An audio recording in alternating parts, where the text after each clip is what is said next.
Hello and welcome to another episode of Connecting Live with me, your host Lydia Dahl. We're back.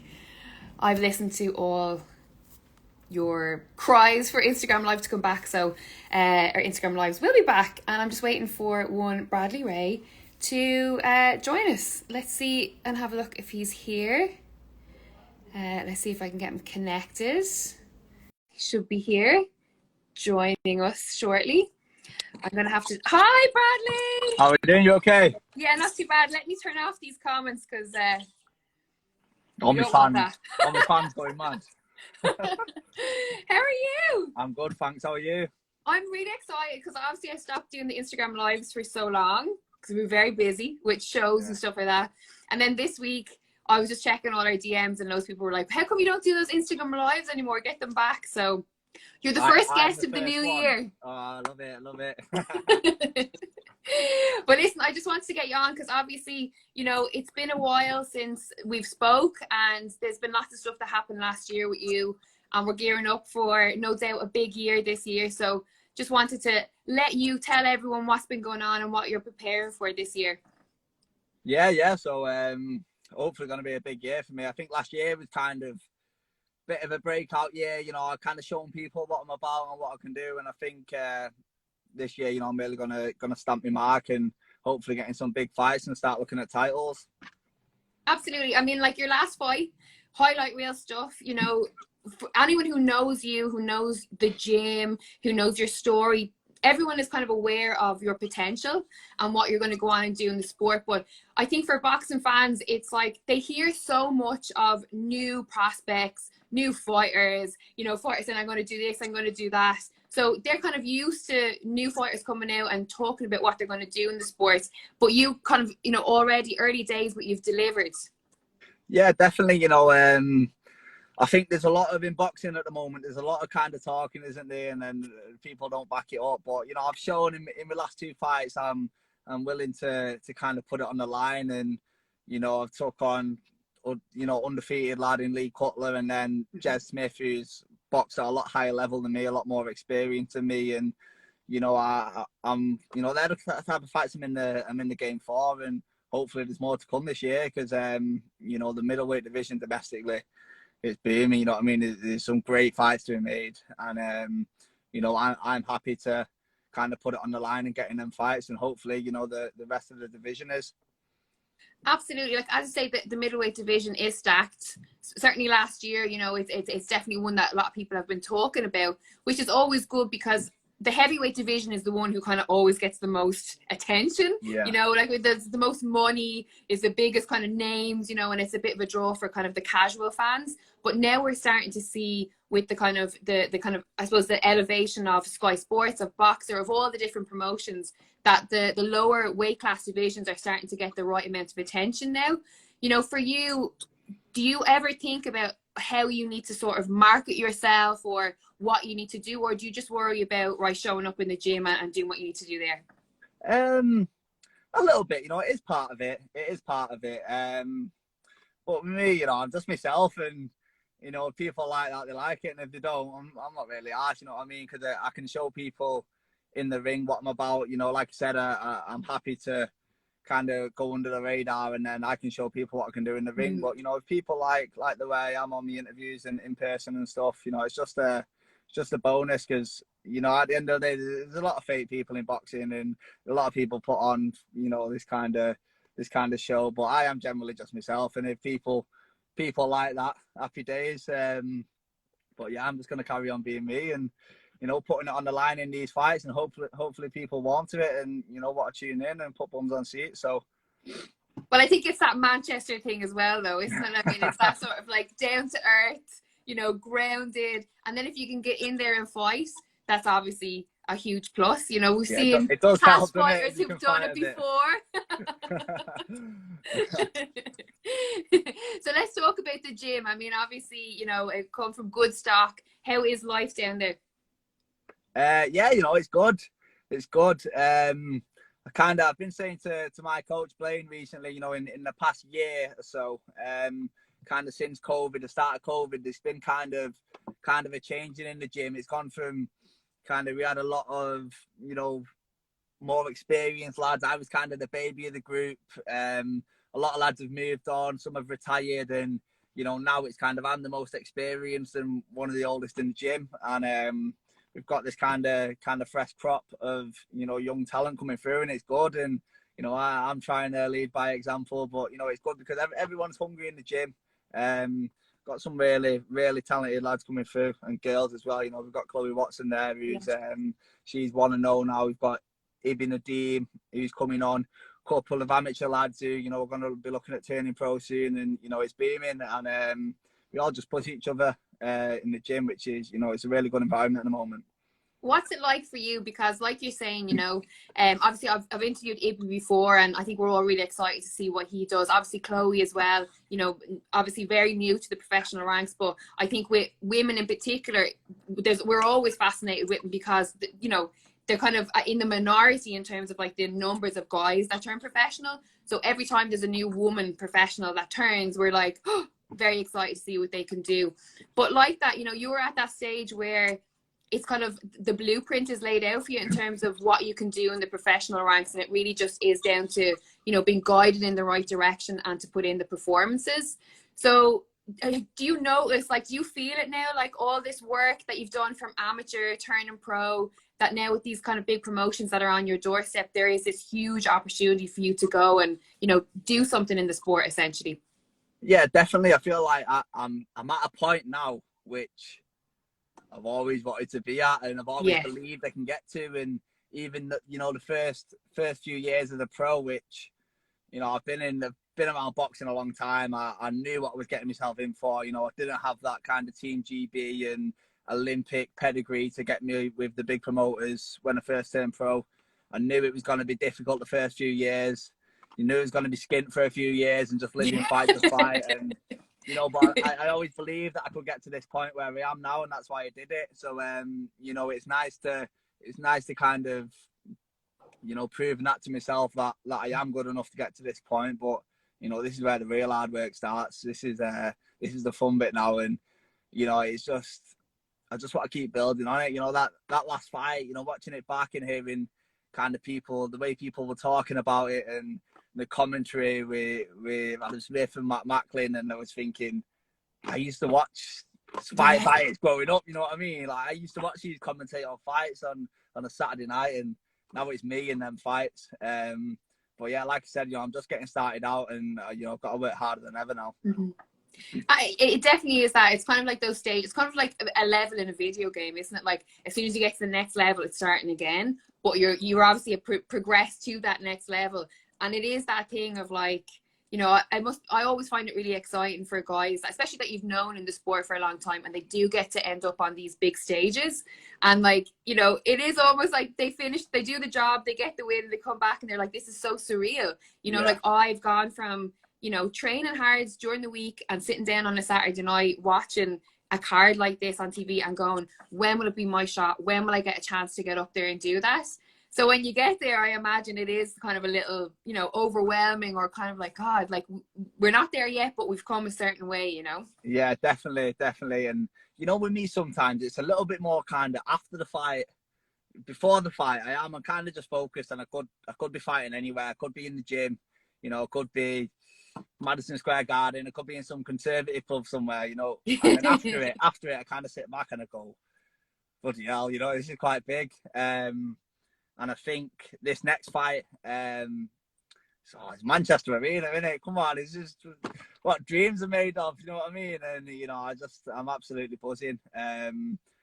You know, I think kind of after the fight, I might sit back into the stands, you know, when the main event's on or whatever, and think, you know, that was me an hour ago.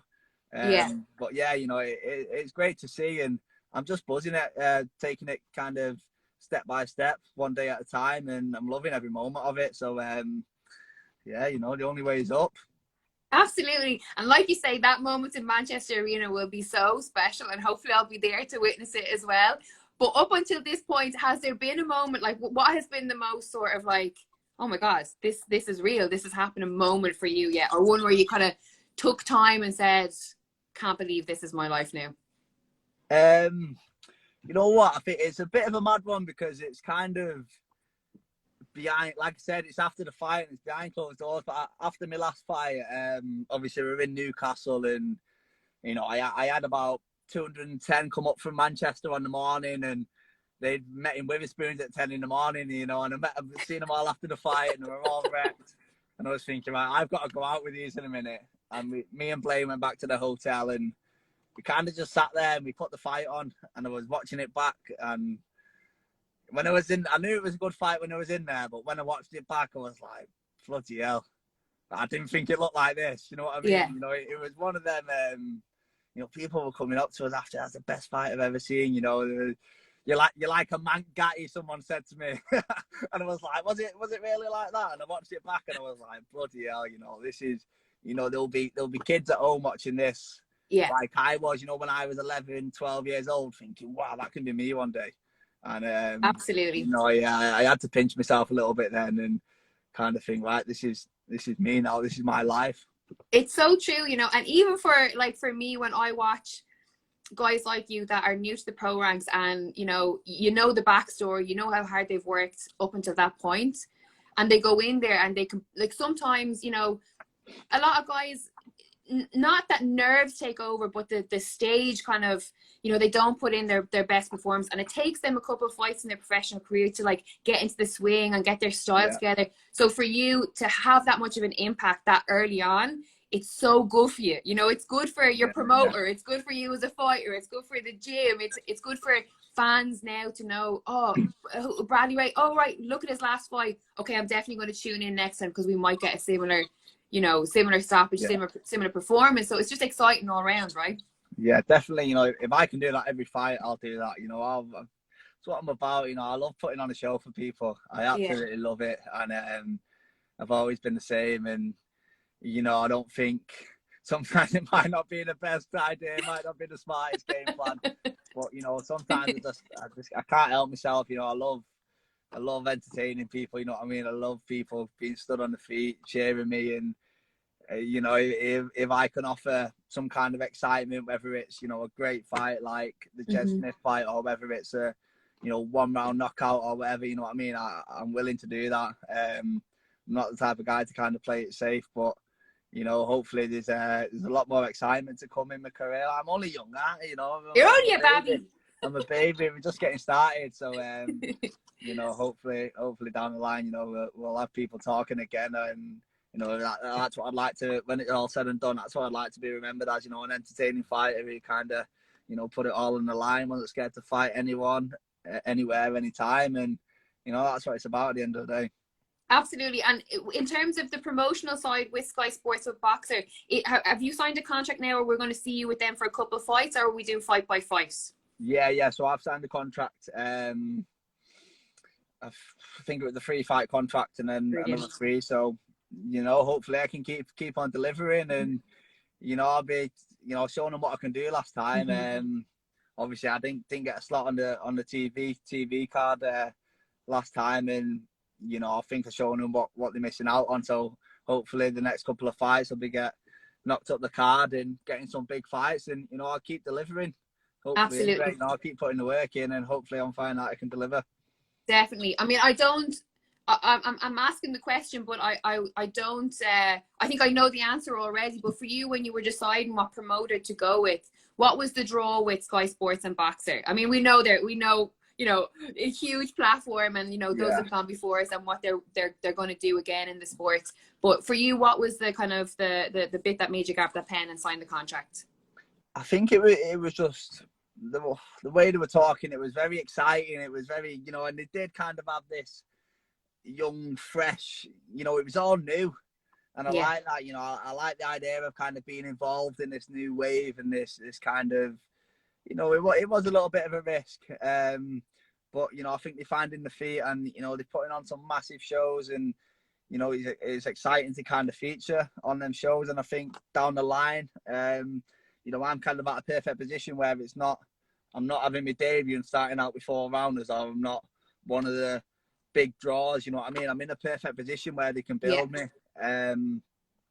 So yeah, you know, it's just, it was, and again, like you say, you know, Sky Sports is the biggest sport platform in the UK. It's massive, and it's, it'll be very hard to kind of fail with the backing of Sky Sports. Like I said, you know, when I was a kid, that's what I used to do. I used to watch these fights, you know, with these commentators and these presenters. And so for you, what is the most memorable fight night that you can remember? What's one fight night where you were at home watching it, where you've said to yourself, "I'll never forget this fight," and you haven't?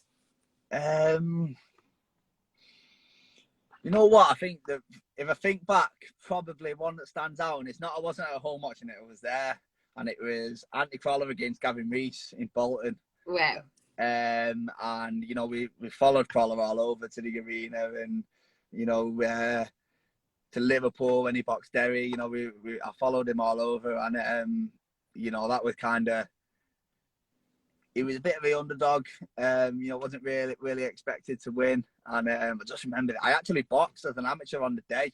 No way, really? I got beat in the morning. And I was in a proper bad mood, wounded, and you know, Crawler put a smile on my face that night, and it was, you know, the atmosphere was class, and it was kind of, it wasn't where the arena, you know, where you get your seated tickets, and it was kind of had that small hall feel to it. Yeah. And you know, all of his supporters were together, and you know, it was just absolutely bouncing, and that's one of these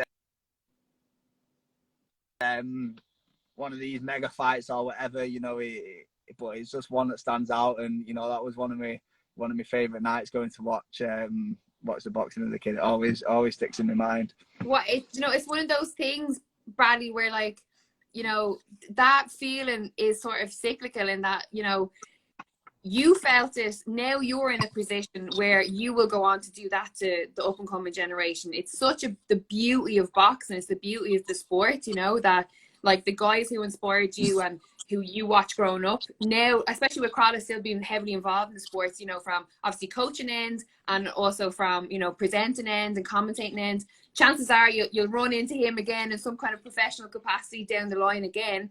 And, you know, it's that thing of like, it's full circle, you know. He now gets to watch you go do your thing. Yeah, exactly. And, you know, it's the same with Ricky. Like, when I was a kid, I was, you know, Ricky mad. We used to watch all of his fights, and, you know, now it is a bit surreal. You know, now he's in my corner and that, and, you know, it's mental. But, you know, that's how it works. And maybe in 20 years or so, you know what I mean, I might be coaching the next wave, and, you know, that's how it works, and it's exciting. And it's kind of only just recently that's kind of dawned on me that, you know, I could be in that position where people are kind of looking up to me like I was to them. So it's exciting. It's exciting. It really is, especially with Ricky. As you know, I'm his biggest fan. I'm like, it's the one person I'm like, I still can't get used to him. You've never much since I moved here, and I'm like, oh, I can't believe that's Ricky Hatton. You know, it's just so good.